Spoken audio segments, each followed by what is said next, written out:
যেই জিনিসগুলোর মাধ্যমে পৃথিবী ধ্বংস হবে তার মধ্যে অন্যতম হলো ভূমিকম্প। আমরা সময়ে সময়ে ক্ষণে ক্ষণে যে ছোট ছোট ভূমিকম্প দেখতে পাচ্ছি, এগুলো সেই চূড়ান্ত ভূমিকম্পেরই অনুকরণ।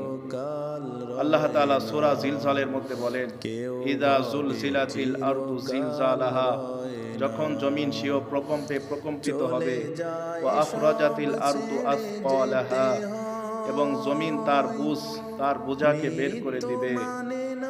জমিনের নিচে যত কিছু লুকায়িত ছিল সব কিছু জমিন সেদিন উপড়ে ফেলে দিবে। মোট কথা, জমিন একেবারে ছিন্ন বিচ্ছিন্ন চূর্ণ বিচূর্ণ হয়ে যাবে। জমিনের ভিতরে তেলের খনি বের হয়ে যাবে, গ্যাসের খনি বের হয়ে যাবে, সোনা রূপার খনি বের হয়ে যাবে। এই অবস্থা যখন হবে, ওয়াকালাল ইনসানু মা লাহা, তখন মানুষেরা হতভম্ব হয়ে যাবে, কিং কর্তব্য বিমূঢ় হয়ে আশ্চর্য হয়ে বলতে থাকবে, আজকে জমিনের কি হলো, জমিন কেন এমন করতেছে।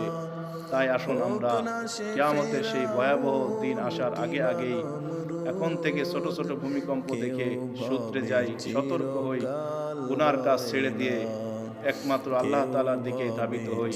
আল্লাহ তাআলা তৌফিক দান করুন, আমিন।